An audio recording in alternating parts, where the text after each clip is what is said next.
السلام عليكم حبايبنا الغاليين، طلابنا طلاب أولى ثانوي أزهر المجتهدين في كل مكان. عاملين إيه يا شباب؟ يا رب تكونوا بخير وبصحة وفي أفضل حال. أهلا بك يا صديقي في الفيديو الأخير في ختام السنة كاملة بإذن ربنا سبحانه وتعالى. امتحانك بكرة علوم متكاملة وده آخر يوم. نتمنى من ربنا سبحانه وتعالى صديقي إن هو يعدي كده بخير وسلام ان شاء الله. صديقي في الفيديو ده اللي هو اخر فيديو بقى مسك الختام كده، هنحل مع بعض كام نموذج كده باذن ربنا سبحانه وتعالى يكونوا يجي منهم اسئله كتيره جدا في الامتحان. فكالعاده يا صديقي كل المطلوب منك انك تسمي الله وتصلي على النبي وتحضر كوبايه الشاي الجميله ويلا بينا. السؤال الاول اختر الاجابه الصحيحه. بيقول لي في الكليه تتم عمليه الترشيح داخل تركيب يسمى. احنا كنا بنقول ان الوحده الوظيفيه للاخراج في الكليه هي النفرون، وعملية استخلاص البول كانت تتم على خطوتين: الترشيح وإعادة الامتصاص الاختياري. الترشيح كان بيتم في الجزء اللي موجود في مقدمة النفرون اللي كنا بنقوله عليه جزء منتفخ مزدوج الجدار يشبه الفنجان، كنا بنسموه محفظة بومان. كلام جميل يا دكتور. يبقى عملية الترشيح دي بتحصل فين؟ بتحصل في مقدمة النفرون. السؤال اللي بعده بيقول: ما هي المادة التي تنقل الأكسجين في دم الإنسان؟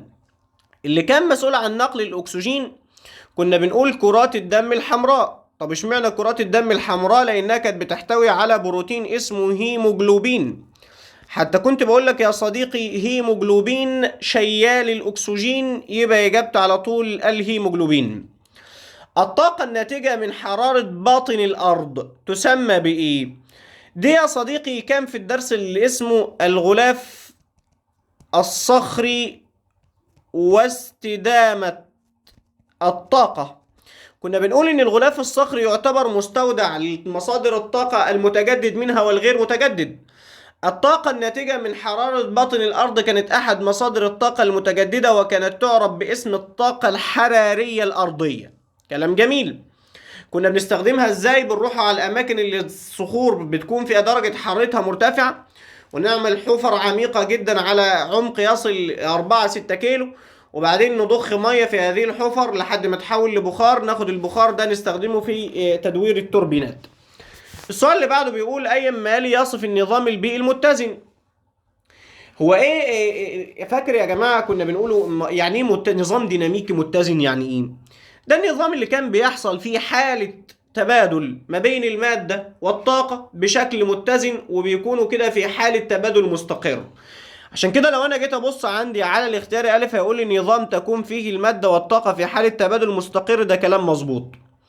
السؤال اللي بعده 5 بيقول: تسمى عملية تفتت الصخور دون تغير تركيبها الكيميائي، من غير تركيبها الكيميائي ما يتغير. دي كانت عملية بيسموها التجوية. بس خد بالك التجوية في منها نوعين، لان اصلا عملية تفتت الصخور دي المقصود بها التجوية.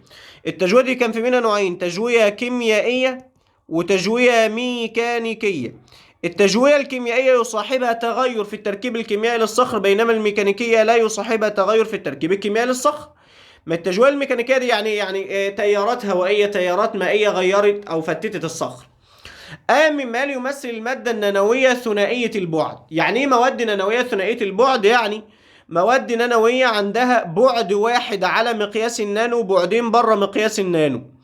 زي ايه يا دكتور؟ تعال نشوف واحده واحده. قال له والله النقاط الكيماويه. لا يا دكتور، دي النقاط الكيماويه ده كانت عباره عن مواد نانويه صفريه البعد. طب الاسلاك بتاعت النانو هي وانابيب الكربون كانت مواد احاديه البعد. وانابيب الكربون احاديه البعد. اغشيه النانو والرقائق طبعا كانت مواد نانويه ثنائيه البعد.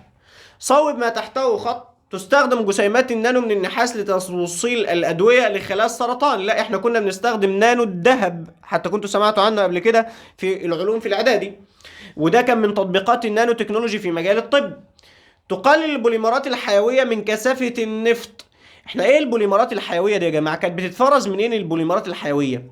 البوليمرات الحيوية دي كانت بتتفرز من كائنات دقيقة زي البكتيريا، كانوا بيستخدموها في عمليات استخراج النفط. كنا بنقول احيانا لزوجة النفط بتبقى عالية فبيبقى فيه صعوبة في استخراجه، فكانوا بيستخدموا كائنات دقيقة بتفرز بوليمرات حيوية كانت بتقلل لزوجة النفط وليس كثافته.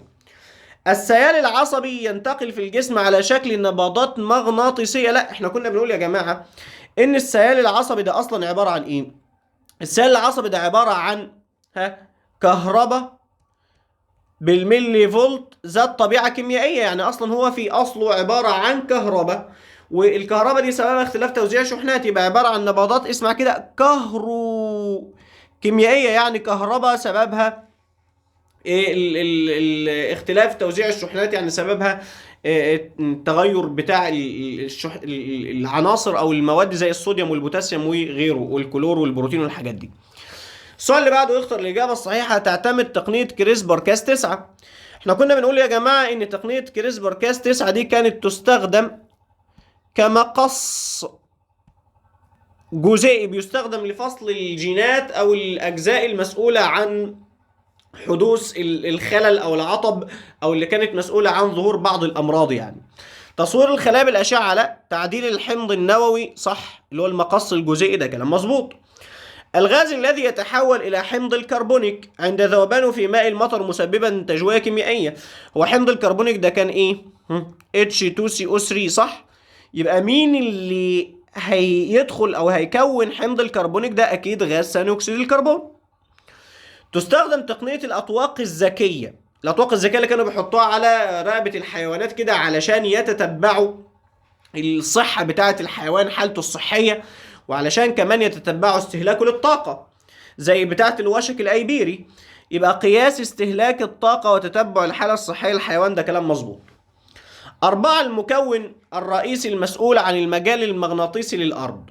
احنا كنا بنقول يا جماعة علل نشأة المجال المغناطيسي للأرض. احنا كنا بنقول نطاقات الأرض 3 اللي هو القشرة والوشاح واللب. أنا عندي اللب ده كان مقسم لجزئين، لب خارجي ولب داخلي. اللب الخارجي ده كان منصهر، واللب الداخلي ده صلب. اللي كان بيحصل ان اللب الخارجي المنصهر ده يدور حول اللب الداخلي الصلب، وده بيتسبب في نشأة المجال المغناطيسي للأرض. يبقى السبب هو دوران اللب الخارجي المنصهر حول اللب الداخلي الصلب. السؤال اللي بعده، يعتبر الذهب النانوي مختلفا عن الذهب العادي في خاصية ايه؟ فاكر لما كنت بقول لك يا صديقي العزيز ان انا لما اجيب الذهب ده واحطه على مقياس النانو، المفروض يعني ان الذهب لونه وهو في المقياس العادي لونه اصفر لامع، ولكن لما احطه على مقياس النانو ممكن يبقى لونه برتقالي او حتى اخضر او احمر. يبقى بيختلف في اللون وكمان التفاعل الكيميائي، لان المواد على مقياس النانو تفاعلها بيختلف. ليه تفاعلها الكيميائي بيختلف؟ قلنا يا جماعه لان النسبه بين مساحه السطح للحجم بتزيد. العمليه التي يتم فيها تثبيت نيتروجين الجوي في التربه تقوم بيها، كنا بنقول يا جماعه ان في بكتيريا اسمها البكتيريا العقديه بتبقى موجوده على جذور النباتات، وبصفه خاصه النباتات البقوليه. حلو، كلام جميل. كانت وظيفتها ان هي بتاخد نيتروجين الجو ده وتثبته عشان تحوله لامونيا. بعدين تيجي بكتيريا اسمها بكتيريا النيترة تحوله لنيتريت ثم نترات، وبعدين بعد ما بتحول بتاخده بقى النباتات تستخدمه في بناء البروتينات. يبقى انواع معينه من البكتيريا اسمها البكتيريا العقديه. قارن بين اليورانيوم 235 واليورانيوم 238. احنا كنا بنقول حتى في حاجه اسمها النظائر. النظائر هي عناصر لها نفس العدد الذري وتختلف في العدد الكتلي. اللي كان اكثرهم وجودا اللي هو ال 238، لكن ال 235 ده كان نادر الوجود، يبقى ده اكثر وجودا وده اقل وجودا. الغلاف الحيوي والغلاف الجوي من حيث المكونات والتأثير المتبادل. الغلاف الحيوي ده كان بيتكون من عوامل حيوية وعوامل غير حيوية. عوامل حيوية بقى نباتات، كائنات دقيقة، إنسان. وعوامل غير حيوية زي مثلا الله يكرمك التربة والضوء والمية وغيره. والغلاف الجوي ده كان بيتكون من خليط الغازات اللي محيط بنا اللي هو الغازات والهواء. التأثير، الغلاف الحيوي بيدي الغلاف الجوي ثاني أكسيد الكربون والأكسجين، والغلاف الحيوي بياخد منه نفس القصة، علاقة متبادلة، يعني ده بيدي ده وده بيدي ده. يعني مثلا لما اجي ابص على النبات بياخد ثاني أكسيد الكربون ويدي أكسجين. لما اجي ابص على الإنسان ياخد أكسجين ويدي ثاني أكسيد الكربون، وهكذا. السؤال اللي بعده بيقول ما الذي يحدث لعمود الماء داخل أوعية الخشب عندما تزيد قوة التماسك بين جزيئات الماء؟ حلو. احنا كنا بنقول يا جماعه لو جينا بصينا على الانابيب او اوعيه الخشب هنلاقي جواها عمود من الماء بيبقى موجود بشكل متصل ولا منقطع. لكن بشكل متصل كنت بشبهه لك كده بالحنفيه بتاعه الميه. اول ما نفتح الحنفيه الميه بتنزل منها في صوره عمود متصل. اللي خلى الميه تنزل منها في صوره عمود متصل هي قوه تماسك بين جزيئات الميه، والمسؤول عنها الروابط الهيدروجينيه. وبالتالي لما يبقى في قوه تماسك هيبقى في ايه؟ هيبقى في عمود من الماء موجود بشكل متصل. عشان كده لو جينا بصينا على الاجابه ده يقول لك يبقى عمود الماء مترابطا ومتصل اثناء صعوده، الا بقى لو في حاله دخلت فقاعات هوائيه. يعني مثلا لو الميه كانت قطع عندكم في البيت وجيت مثلا شغلت الحنفيه هتلاقي الميه بتقطع كده، سببها ان في فقاعات هواء دخلت عملت ايه؟ عملت قطعت عمود الماء المتصل. السؤال اللي بعده 2 بيقول أي الأغلفة التالية يمثل الحيز المكاني الذي تتفاعل فيه جميع الكائنات الحية مع بيئتها. المكان اللي كان بيتفاعل فيه الكائنات الحية مع المكونات الغير حية هو الغلاف مين؟ هو الغلاف الحيوي. يعتبر البناء الضوئي ده كان ايه؟ صلي بينا على النبي ونقول لك احنا كنا بنقول يا جماعة ان التفاعلات دي نوعين، تفاعلات طاردة وتفاعلات ماصة. البناء الضوئي ده كان من التفاعلات الماصة للحرارة، كان بيمتص الحرارة من الوسط المحيط فتنخفض درجة حرارته اللي هو الوسط المحيط. تزداد كفاءة وسرعة التفاعلات الكيميائية في المواد النانوية بسبب، قلنا يا جماعة، بسبب حاجتين. الحاجة الأولى زيادة النسبة بين مساحة السطح والحجم، والحاجة التانية تأثيرات الكم. يبقى لما يجي يسألك السؤال ده علل، قول له بسبب حاجتين: زيادة النسبة بين مساحة السطح والحجم وتأثيرات الكم. مين موجود عندك منهم هنا؟ موجود عندي زيادة نسبة مساحة السطح إلى الحجم. 5 النطاق السائل من الأرض المسؤول، أهو لسه قايلين النطاق السائل المسؤول عن توليد المجال المغناطيسي هو اللب الخارجي. طب الداخلي ده كان صلب، خد بالك الاتنين كانوا بيتكونوا أصلا من حديد ونيكل. تؤدي عملية التجوية في النهاية إلى تكوين عملية التجوية. إيه عملية التجوية يا دكتور؟ عملية التجوية والله يا صديقي العزيز اللي هي كانت بتفتت الصخور النارية، وبعدين بياخد الفتات ده هو عوامل الرياح والميه وتنقله، وبعدين يحصل له ترسيب فيبتدي يكون لي التربه اللي احنا بنزرع فيها. يبقى اجابتي التربه الزراعيه. وضح بالرسم مع كتابه البيانات شكل الخلايا العصبيه. الخلايا العصبيه اللي هو العفريت ابو عين واحده كان شكلها كده اهو، ده جسم الخلايا العصبيه عشان لو جيت لك في الامتحان يعني وضح بالرسم اهو. بعدين المحور، ثم عندي بعد كده الزوائد المحوريه او النهايات العصبيه. طبعا كان بيبقى طالع من هنا كده زوائد شجيريه، وهنا كده كان بيبقى عندي نواه. طبعا هنا كان بيبقى في حاجه اسمها الغمد النخاعي، حتى المنهج بتاعكم ايه ما شرحوش. ده شكل الخلايا العصبيه، وتكتب البيانات بتاعتك بقى جسم الخليه المحور وهكذا. السؤال اللي بعده يختار الإجابة الصحيحة. عند انطلاق الطاقة من المنتج إلى المستهلك ما هي نسبة الطاقة التي تضيع في البيئة على شكل حرارة؟ احنا كنا بنقوله يا جماعة إن اللي بينتقل من المستهلك الأول إلى المستهلك الثاني هو فقط 90%، 10%. طب واللي بيتم فقده كام؟ 90%. هو هنا بيسأل عن اللي انتقل ولا اللي حصل له فقد؟ قال لك اللي بيضيع، يعني اللي اتفقد يبقى 90%. عند تحول الحجر الجيري بالحرارة والضغط الشديدين. الحجر الجيري ده صخر ايه؟ صخر رسوبي. لما بيتعرض لحرارة عالية وضغط عالي بينتج صخر متحول اسمه الرخام عفوا، يبقى الرخام. السؤال اللي بعده الوظيفة الأساسية للمحللات. الكائنات المحللة دي كانت بتاخد ايه؟ بتاخد الكائنات الحية بعد ما بتموت تحللها وترجع محتوياتها اللي هي العناصر المعدنية اللي موجودة فيها للتربة تاني. يبقى بص هنا الاقي اجابتي إعادة العناصر المعدنية للتربة. المادة السامة التي ينتجها الجسم من تكسير البروتينات ويحولها الكبد إلى يوريا. بقول التي ينتجها الجسم من تكسير البروتين، هو الكبد كان بيكسر البروتين ويطلع ايه؟ حاجة اسمها أمونيا. ثم بعدين يحول الأمونيا اليوريا عليه، لأن الأمونيا مادة شديدة السمية، فيحولها اليوريا مادة أقل منها في السمية، وكمان يسهل على الكبد التخلص منها. يبقى إجابة على طول الأمونيا. في حالة الاستقطاب جهد الراحة الخلايا العصبية يكون تركيز الأيونات مين؟ في حالة الاستقطاب اللي هي حالة الراحة بيكون الصوديوم بره كتير. مين تاني بره؟ الصوديوم بره كتير، والكلور والبروتين جوه كتير بيعادلوا الشحنات الموجبة بتاعت البوتاسيوم وتفوقوا عليها، عشان كده بيبقى السطح الخارجي موجب والداخلي سالب. يبقى الصوديوم مرتفع في الداخل لا في الخارج، البوتاسيوم مرتفع في الخارج لا في الداخل، الشحنات السالبة أكثر في الداخل. ده كلام مظبوط. استخدام صخر الزيولايد في محطات المعالجة يهدف إلى إن هو بيستخدموه كمرشحات طبيعية بتنقي المية من العناصر أو المعادن الثقيلة والملوثات. يبقى يستخدم في تنقية المياه كمرشحات كمرشحات طبيعية. اكتب المصطلح العلمي: قابلية المعدن للتشقق في مستويات ضعيفة ذات أسطح ملساء. يبقى ده الانفصام. حلو. قدرة النظام البيئي على استعادة توازنه بعد وقوع اضطراب طارئ. مرونة النظام البيئي. النظام البيئي المرن، في حاجة اسمها النظام البيئي المرن يا دكتور؟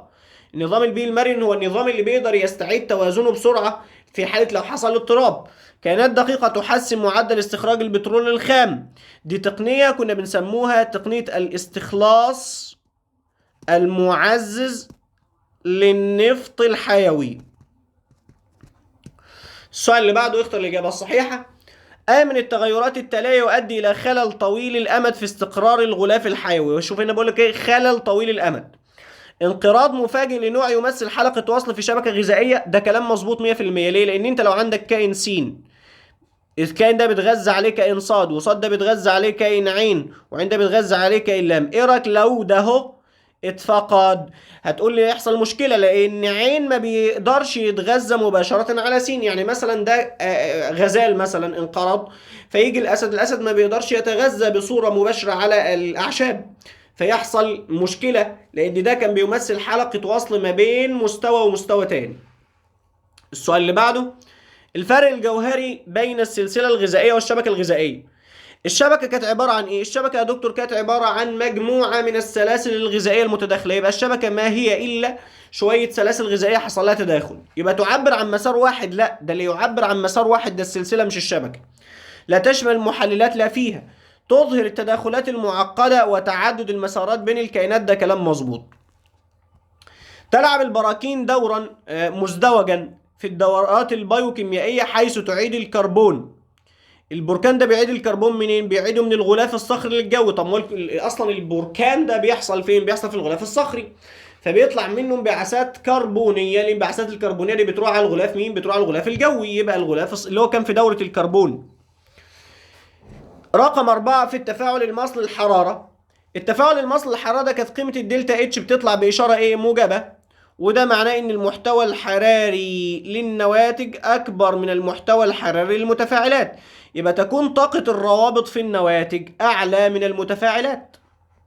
5 كيف تساهم الاغشية النانوية في حل ازمة المياه؟ الاغشية النانوية ازاي بيستخدموها في حل ازمة المياه؟ عن طريق تحويل الماء الى هيدروجين. ما حصلش. بالقدرة الفائقة على تصفية الاملاح والفيروسات بدقة متناهية. مظبوط.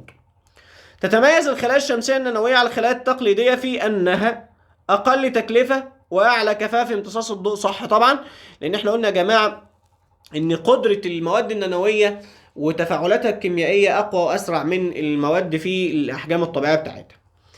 ماذا يحدث في حالة انخفاض أعداد الفرائس بشكل حاد في منطقة يعيش فيها مفترس متخصص مثل الوشك؟ يبقى يقل معدل بقاء المفترسات، وممكن تهاجر لمكان تاني علشان تدور على مصدر غذاء او تموت جوعا اصلا. ماذا يحدث في حالة حدوث ثوران بركاني ضخم ادى لتغطية سماء منطقة حيوية بالرماد الكثيف لفترة طويلة؟ قلنا الرماد بقى بما انه لو كان كثيف وغطى المنطقة دي لفترة طويلة، ساعتها يحجب الرماد ضوء الشمس، وبعدين عملية البناء الضوئي ساعتها هتتوقف، وبعدين النبات يموت، ولما النبات يموت الحيوانات تبتدي تهاجر لان السلسله الغذائيه يحصل فيها خلل. زياده النفاذيه في الصخور التي تحتوي على البترول. احنا كنا بنقول يا جماعه من المشاكل بتاعه البترول ان البترول بيتم تخزينه في صخور عديمه النفاذيه، بتبقى موجوده على شكل قبه كده. يبقى ساعتها يسهل ذلك من عملية حركة النفط داخل الصخور ويسهل استخراجه من الآبار.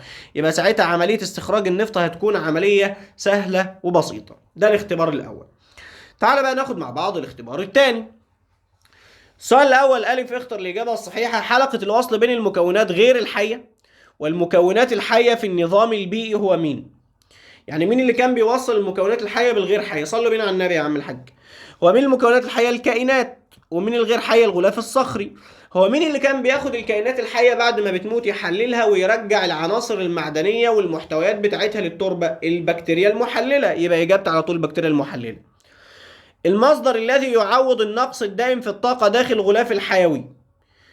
النقص الدائم يعني دايما هو اللي بيعوض المصدر ده اكيد ضوء الشمس، لان ضوء الشمس اصلا هو بدايه السلسله الغذائيه. لان انا بدايه السلسله الغذائيه عند الكائن المنتج اللي بيعمل بناء ضوئي. البناء الضوئي ده الاصل فيه والسبب فيه هو ضوء الشمس. لولا ضوء الشمس ما كانش اصلا هيكون موجود فيه بناء ضوئي. يبقى اجابه على طول الشمس. 3 بيقول أي الكائنات التالية تقع في قمة الهرم الغذائي عادة؟ هو مين اللي كان بيبقى موجود في القاعدة؟ اللي كان بيبقى موجود في القاعدة الكائنات المنتجة ذات التغذية، واللي بيبقى موجود في القمة هو المستهلكات العليا. طب مين في دول مستهلكات عليا؟ ده منتج وده مستهلك أولي وده كذلك زيه. يبقى النمور دي مستهلكات عليا. يبقى إجابة النمور. السؤال اللي بعده بيقول وحدة قياس الطاقة الحرارية في النظام الدولي. وحدة الطاقة عموما تقاس بالجول يا جماعة. 5 عند القيام بمجهود بدني تتحول الطاقة الكيميائية في العضلات إلى طاقة إيه؟ مجهود بدني يعني حركة، يبقى طاقة حركية. وخد بالك وأنت مثلا في الجيم أو بتلعب كورة بتحس بحرارة عالية، لأن الطاقة الكيميائية اللي كانت موجودة في الأكل واللي اتأكسد واداك ATP بتتحول لطاقة حركية وحرارية الاتنين. السؤال اللي بعده بيقول أي الدورات التالية لا تتأثر بشكل مباشر بعملية التنفس والبناء الضوئي؟ ما بتتأثرش بشكل مباشر بالتنفس والبناء الضوئي. دورة الكربون، لا دورة الكربون بتتأثر لأن أحد مصادر عودة الكربون للغلاف الجوي هو التنفس. دورة الأكسجين بتتأثر طبعا. دورة الفوسفور ملهاش علاقة أصلا، لأن دورة الفوسفور أصلا كانت من الدورات الرسوبية اللي مش بيشارك فيها الغلاف الجوي أصلا. صحح ما تحته خط. السيليكون يستخرج من خامات الحديد ويستخدم في هياكل السيارات. لا، بيقول لك من خامات الحديد يبقى الحديد. طب مين هم خامات الحديد؟ المغناطيد والهيماتيت.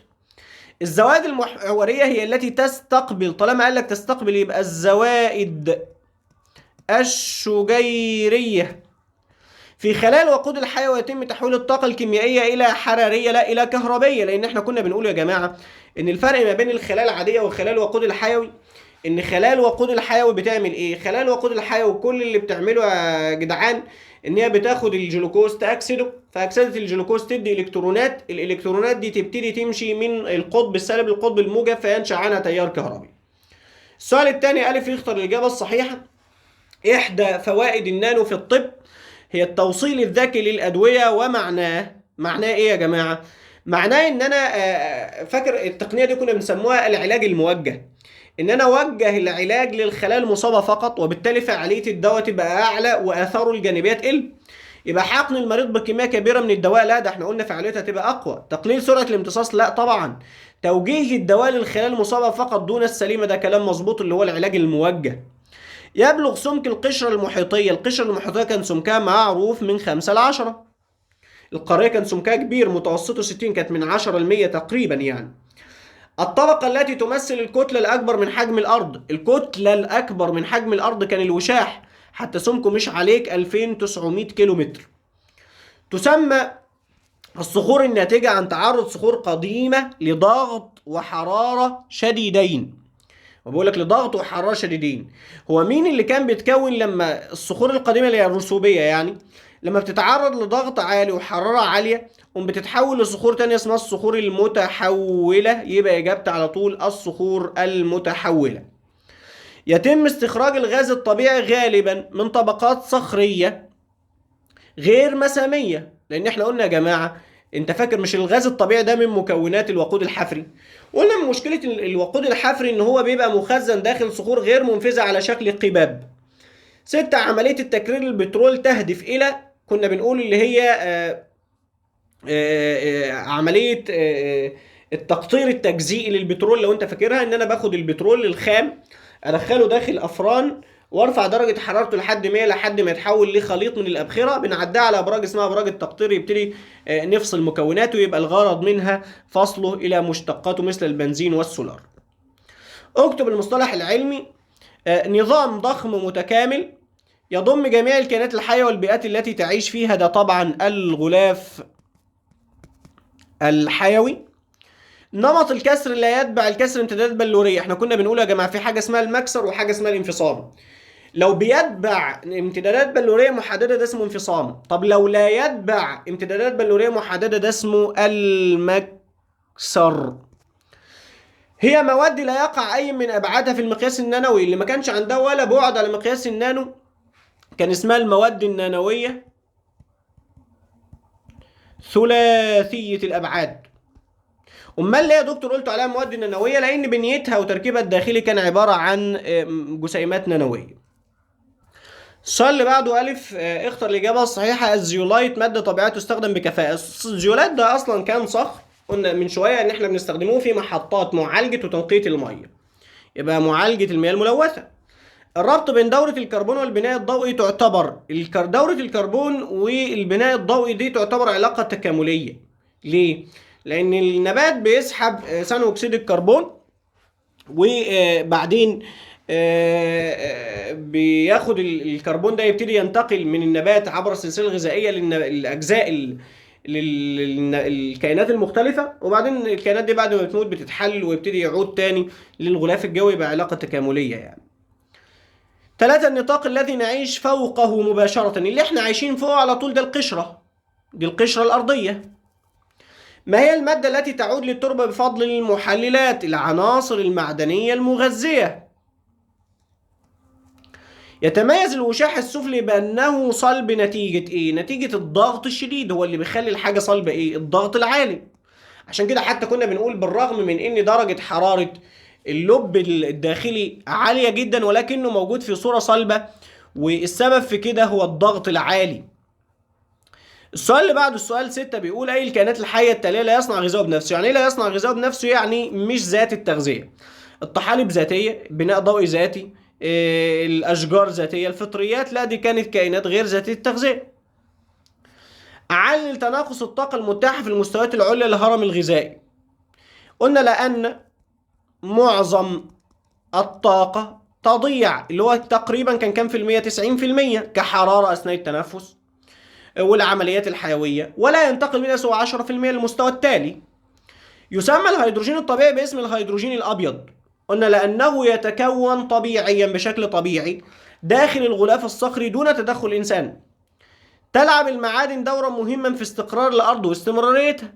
قلنا لأن المعادن وظيفتها أنها بتكسب الصخور صلابتها وتماسكها، وتساهم في بناء القارات والجبال وتحديد خواص التربة. السؤال الرابع ألف اختر الإجابة الصحيحة. الطاقة المفقودة في السلسلة الغذائية تذهب إلى. الطاقة المفقودة في السلسلة الغذائية كانت بتروح لإيه؟ كانت بتروح للفضاء الخارجي كحرارة، يعني جسمك بيطلعها في صورة حرارة. مادة الجرافين هي أحد صور الكربون النانوية، وتتميز بإيه؟ الجرافين ده كان بيتميز بقوته الفائقة ومرونته، وكان بالمناسبة من المواد النانوية أحادية ولا ثنائية ولا ثلاثية؟ ثنائية البعد، برافو عليك. إذا حدث خلل، ماله الخلل ده؟ أدى إلى اختفاء البكتيريا المثبتة للنيتروجين. أي العمليات الثلاثة تتأثر؟ إحنا قلت لك يا جماعة البكتيريا العقدية بتاخد النيتروجين تثبته، وبعدين تيجي بكتيريا اسمها بكتيريا النيترة تحوله لنيتريت ثم نترات، وبعد ما تحوله لنيتريت ثم نترات النبات بيمتصه بيستخدمه في بناء البروتين. وبالتالي لو لم يتم تثبيت النيتروجين النبات في النهاية مش هيقدر يمتصه، وبالتالي يا صديقي العزيز اللي هيحصل فيه مشكلة وخلل هو بناء البروتينات. في دورة الكربون يمثل البترول والغاز الطبيعي كربونا محبوسا منذ ملايين السنين عند احتراقه. نحن نقوم بإيه؟ هو بيقول في دورة الكربون يمثل البترول والغاز الطبيعي. إيه السؤال ده؟ السؤال ده فيه مشكلة في الصيغة بتاعته، معلش سيبه السؤال اللي بعده. أي من الأشكال التالية يمثل هرم الطاقة في نظام بيئي مستقر؟ هو قاعدة الهرم كانت بتبقى مالها يا دكتور؟ كانت بتبقى كبيرة عريضة وموجود فيها الكائنات المنتجة، والقمة بتاعت الهرم ما انت عارف شكل الهرم من تحت قاعدته كبيرة، وكل ما تطلع لفوق يبتدي يضيق، يبقى قاعدة عريضة من المنتجات ويضيق تدريجيا نحو القمة، صح. السؤال 6. أي العمليات التالية تربط بين الغلاف المائي والغلاف الحيوي والغلاف الجوي في وقت واحد؟ التلاتة في وقت واحد. التجوية الميكانيكية بالرياح ما حصلش. النتح في النبات صح. اقول لك ليه؟ لان النتح في النبات ده علاقة ما بين الغلاف الحيوي والغلاف الجوي، عن طريق ان النبات ده غلاف حيوي بيطلع مية للغلاف الجوي، وكمان بيساهم في دورة الماء في الطبيعة اللي هي جزء من الغلاف المائي. يبقى النتح في النباتات. ماذا يحدث في كل من الحالات الآتية؟ قول يا عم الحاج. فقدان النبات لقدرته على امتصاص ثاني أكسيد الكربون من الهواء. لو توقف عن امتصاص ثاني أكسيد الكربون من الهواء، ساعتها تتوقف عملية البناء الضوئي والنبات يموت وينقطع مصدر الغذاء والأكسجين. تعرض معدن الفلسبار للضغط والكسر. الفلسبار ده كان مهم جدا تعرف عنه ان هو بيظهر انفصام في اتجاهين او ثلاثة بنسب وزوايا محددة. يبقى ساعتها تقول له يظهر الفلسبار انفصاما في اتجاهين او ثلاثة بنسب وزوايا محددة. انزلاق صفيحتين بمحاذاة بعضهم اللي هي حركة الصفائح التكتونية الانزلاقية. قلت لك دي كان بينشأ عنها الهزات الأرضية او الزلازل. ساعتها تقول له تتعثر حركة احد الصفائح، مما يؤدي ذلك إلى تجمع طاقة كبيرة. هذه الطاقة تظهر في صورة هزات أرضية عنيفة. السؤال 5، اختر الإجابة الصحيحة. الكائنات التي تحصل على طاقتها من المركبات الكيميائية غير العضوية في قاع المحيط تسمى نقط. وهنا بقول لك ايه، بتحصل على غذائها من مركبات كيميائية غير عضوية. شوف هنا بيقول لك غير عضوية. يعني ايه غير عضوية؟ في قاع المحيطات. في قاع المحيطات طبعا مش هيبقى ذاتي عمره ولا مستهلك أولي، هي الأصح كائنات محللة يعني. في دورة الفوسفور، كيف ينتقل الفوسفور من الغلاف الحيوي للغلاف الصخري؟ قلنا اللي بيحصل يا جماعة ان مثلا المية لما بتعدي على الصخور اللي فيها الفوسفور بيبتدي الفوسفور ده يتحرر ويدوب في المية، وبعدين يبتدي يحصل له ترسيب، او بقايا العظام او بتاعه الاسماك اللي فيها فوسفور او غيره ممكن يحصل لها ترسيب في قاع البحر وترجع تاني للغلاف الصخري. يبقى عبر الترسيب من الاخر، من خلال الترسيب يعني. العلاقة بين حجم الدقائق وصلابة المادة في النحاس النانوي هي علاقة ايه؟ طبعا علاقة عكسية. لان احنا قلنا يا جماعة ان احنا لما بنحط المادة على مقياس النانو كان حجمها بيقل، بس في نفس الوقت صلابتها كانت بتزيد. يبقى على مقياس النانو الحجم يقل يقوم الصلابة تزيد. يبقى علاقة عكسية اللي هي ج. المواد وحدية البعد النانوي هي مواد. طالما قال لك وحدية البعد النانوي يعني عندها بعد على مقياس بعد بره مقياس النانو وبعدين على مقياس النانو. يبقى يقاس طولها وعرضها وارتفاعها بالنانو. لا، دي اسمها صفرية البعد. طولها قد يكون كبير صح، لان هي عندها بيبقى عندها العرض مثلا والارتفاع على مقياس النانو، وواحد اللي هو الطول بره مقياس النانو. لماذا تعتبر طبقة الأسونوسفير هي المحرك الرئيسي لزحزحة القارات؟ السبب في زحزحة القارات هي الأسونوسفير، لأن احنا كنا بنقول بيحصل فيها حاجة اسمها تيارات الحمل الحراري. يبقى بسبب وجود تيارات الحمل الحراري، لأنها كانت عبارة عن صخور لادنة تتصرف تصرف السوائل. العلاقة بين التجوية ودورة الكربون تظهر في أن التجوية الكيميائية لبعض الصخور بيحصل لها إيه؟ يا جماعة احنا كنا بنقول الفكرة إن التجوية ديت، فاكر لما كنا بنقول الغلاف الصخري يعمل كمنظم للغلاف الجوي، لمكونات الغلاف الجوي، علشان بيقلل ثاني اكسيد الكربون عن طريق ان هو بيستهلكه. فانا لو جيت ابص في الاختياري الف يقول لك تستهلك ثاني اكسيد الكربون من الجو وتثبته في صورة بيكربونات ذائبة. وضح بالرسم مع كتابة البيانات مخطط يوضح تأثير الغلاف الصخري على الأغلفة الأخرى. طبعا بقى إيه الرسمة اللي هي بتاعت علاقة التبادل دي يعني. ماشي. سؤال 6، اختر الإجابة الصحيحة. قول يا عم الحاج. ولا ده السؤال كام ده؟ احنا كده حلينا السؤال 5. هو الامتحان كام سؤال أصلا؟ 5 أسئلة.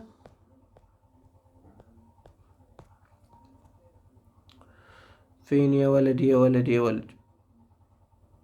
كده احنا حلينا الامتحان السابع. تعال نحل كمان الامتحان التاني. السؤال الأول ألف اختر الإجابة الصحيحة. تعتمد استدامة أي نظام بيئي مغلق مثل سفينة فضاء على التوازن الدقيق بين إيه؟ لازم يبقى فيه توازن ما بين المنتج والمستهلك.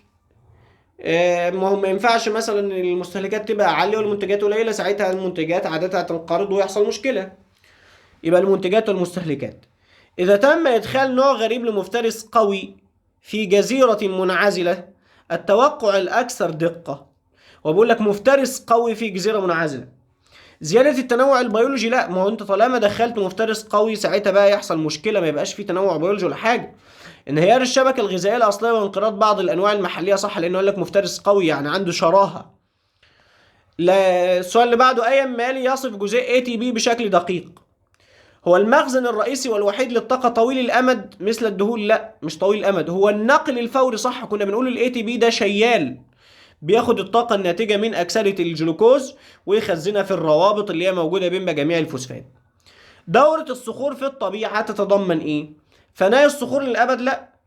دورة الصخور معناها تحول الصخور من نوع لآخر، من نارية لرسوبية، ومن رسوبية لمتحولة، ومتحولة لنارية، وهكذا، اللي هي دورة الصخور. يبقى إجابتي بقى. اللب الخارجي للأرض سائل بينما اللب الداخلي صلب، رغم أن الأخير أكثر حرارة. قلت لك بسبب الضغط، ما أنا قلت لك علل. بالرغم من أن درجة حرارة اللب الداخلي أعلى من الخارجي لأنه يوجد في صورة صلبة، يبقى بسبب الضغط الهائل اللي بيجبر الذرات على الترص في إيه؟ في صورة إنها تترص في صورة إيه؟ في صورة صلبة. يبقى إجابتي بقى.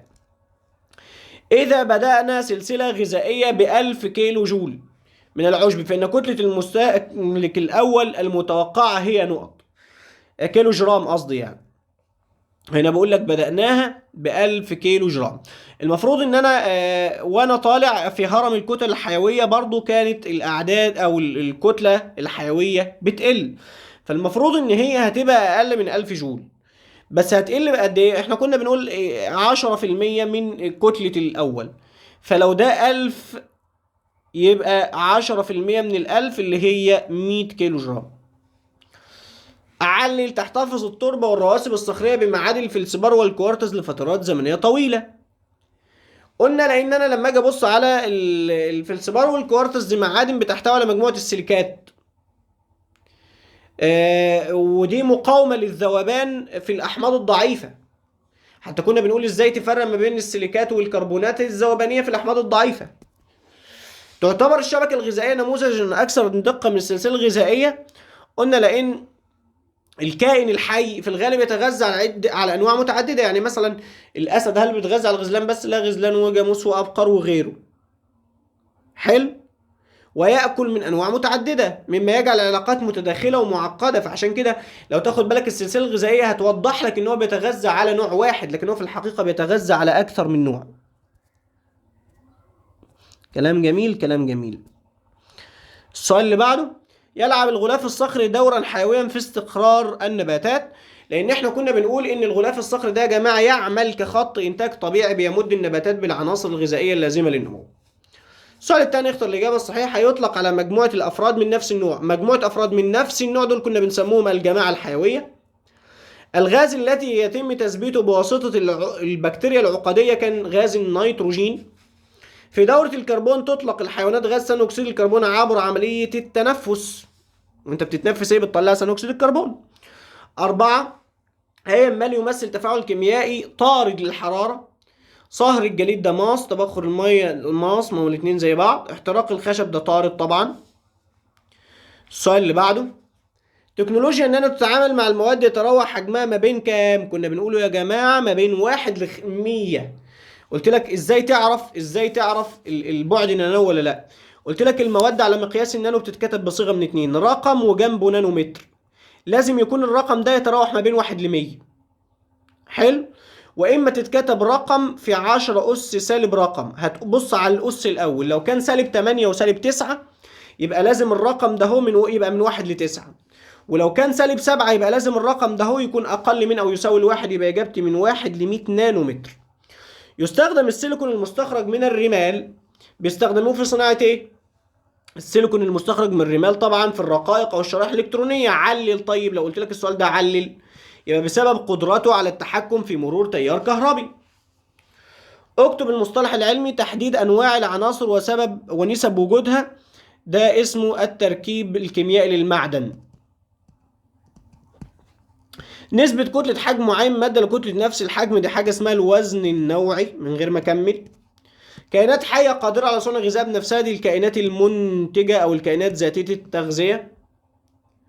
السؤال اللي بعده، ألف اختر الإجابة الصحيحة. يطلق على عملية انتقال التربة من مكان لآخر بفعل الرياح، دي كان اسمها عوامل اللهم ذكرني، عوامل التعرية.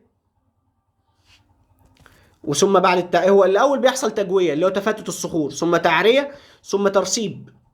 إذا تم عزل كائن حي تماما عن الغلاف الجوي، عزلناه تماما عن الغلاف الجوي، فإنه يفقد القدرة على القيام بتبادل الغازات، لأن عشان يحصل تبادل غاز أنت بتجيب الأكسجين منين، والنبات بياخد ثاني أكسيد الكربون منين؟ كله من الغلاف الجوي. يبقى يفقد قدرته على التبادل الغازات. 3. عند انتقال الطاقة من مستوى غذائي للمستوى الذي يليه، فإن أغلب الطاقة المفقودة تتبدد في صورة إيه؟ كنا بنقوله أغلبها بيطلع في صورة إيه؟ حرارة. في هرم الطاقة لماذا لا تزيد المستويات الغذائية عن 4 أو 5 مستويات؟ قلنا يا جماعة لأن مقدار الطاقة المتبقي لا يدعم أكثر من ذلك. يبقى بسبب التناقص الحاد في الطاقة. ما هو العامل المشترك الذي يربط بين البناء الضوئي وتكوين الصخور الجيرية في دورة الكربون؟ ايه العلاقة ما بينهم؟ كلاهما يطلق الكربون للجو، لا، كلاهما يعمل كمخزن يسحب الكربون من الغلاف الجوي، مظبوط. تدخل ذرة الفوسفور الغلاف الحيوي لأول مرة عن طريق ايه؟ بتدخل عن طريق ايه؟ طبعا عن طريق ان النبات بيمتص الفوسفور الموجود او اللي دايب في التربة. يبقى عن طريق امتصاص الجذر او الجذور للفوسفات الذائب من التربة. صحح ما تحته خط الفحم والبترول من مصادر الطاقة المتجددة الغير متجددة طبعا. الضغط الانبساطي هو القيمة العليا لضغط الدم وتساوي 120. الضغط الانقباضي مش الانبساطي. يفرز انزيم البيليروبين لتحطيم الاسيتيل كولين، لكن اسمه انزيم كولين ستريز. السؤال الرابع، ألف اختر الإجابة الصحيحة. النظام البيئي الذي يتميز بأعلى كفاءة في تحويل الطاقة هو الذي يمتلك، اللي بيبقى عنده كفاءة عالية في تحويل الطاقة عنده أقصر مسار بين المنتج والمستهلك. إن اشمعنى؟ لأن كل ما المسار يزيد، يعني لو أنت عندك سلسلة س ص ع وسلسلة س ص ع ل م ن وهكذا، مين فيهم هيبقى فيه فقد طاقة أكبر؟ أكيد اللي هيبقى فيه فقد طاقة أكبر اللي هيبقى المسار بتاعه أطول. كلام جميل يا دكتور، كلام جميل جدا جدا جدا كمان. يبقى أقصر مسار. 2. قانون حفظ الطاقة في الغلاف الحيوي يعني أن الطاقة يتم تدويرها باستمرار مثل المادة؟ لا. قانون حفظ الطاقة بيقول الطاقة لا تفنى ولا تستحدث من العدم، ولكن تتحول من صورة إلى أخرى. يبقى إجابتي باء. ما الذي يجعل ذهب النانو يظهر بألوان مختلفة بدلا من الأصفر؟ تغيير في تركيبه الكيميائي. تركيبه الكيميائي ما بيتغيرش. هو احنا قلنا يا جماعة ايه اللي بيحصل لما نحط على مقياس النانو؟ النسبة ما بين مساحة السطح والحجم هي اللي بتتأثر، وبالتالي ده يا عم الحاج يقوم يأثر على تفاعله مع الضوء، يبقى بسبب تفاعله مع الضوء. عند تقسيم مكعب من المادة لمكعبات نانوية أصغر، فإن إيه اللي يحصل؟ قلنا مساحة السطح تزيد والحجم يفضل ثابت، فالنسبة ما بين مساحة السطح والحجم تزيد، وده يأثر على التفاعلات بتاعته والخواص بتاعته. يبقى ألف. الجزء العلوي من الوشاح اللي هو الاسينوسفير يتصرف كالسوائل اللازجة، مما يسمح بإيه؟ كان بيسمح بحدوث حاجة اسمها تيارات الحمل الحراري، وتيارات الحمل الحراري دي هي اللي كانت بتسبب في حركة وزحزحة القارات. يبقى ألف. يطلق على البترول اللي هو الطاقة الإحفورية. قلنا ليه بسموه الطاقة الإحفورية؟ لأنه كان جاي عن تحلل بقايا الكائنات الحية القديمة اللي اتدفنت بمعزل عن الهواء وابتدت تتحلل. قارن بين العوامل الحيوية والعوامل من حيث المفهوم ومثال لكل منهما. العوامل الحيوية كائنات حية زي النبات والحيوان والإنسان، واللا حيوية غير حية زي الماء والضوء والتربة. الجماعة الحيوية والمجتمع الحيوي. الجماعة الحيوية عبارة عن مجموعة من الأفراد لا نفس النوع. المجتمع عبارة عن عدة جماعات لأنواع مختلفة. إن شاء الله يا صديقي فاضل كده كمان نموذجين هننزلهم لك على قناتنا الواتساب بالإجابات بتاعتهم. يبقى أنت كده حلينا معاك 3 نماذج، وفاضل نموذجين هننزلهم لك بالإجابات بتاعتهم، وإن شاء الله يفيدوك، وهيجي منهم بإذن الله نسبة كويسة جدا من الأسئلة. في النهاية سبحانك اللهم وبحمدك نستغفرك ونتوب إليك، والسلام عليكم ورحمة الله وبركاته.